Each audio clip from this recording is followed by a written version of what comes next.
para bajar la intensidad. El reloj está así encendiéndose y apagándose, es porque la batería está activado. Como ves, está activado el Bluetooth. Tengo conectado a mi celular para poder reproducir.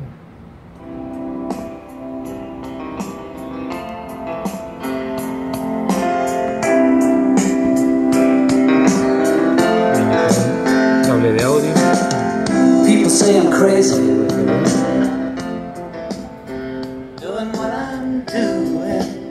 Puede configurar las alarmas y el reloj desde la parte de arriba. Viene con su cajita y su manual.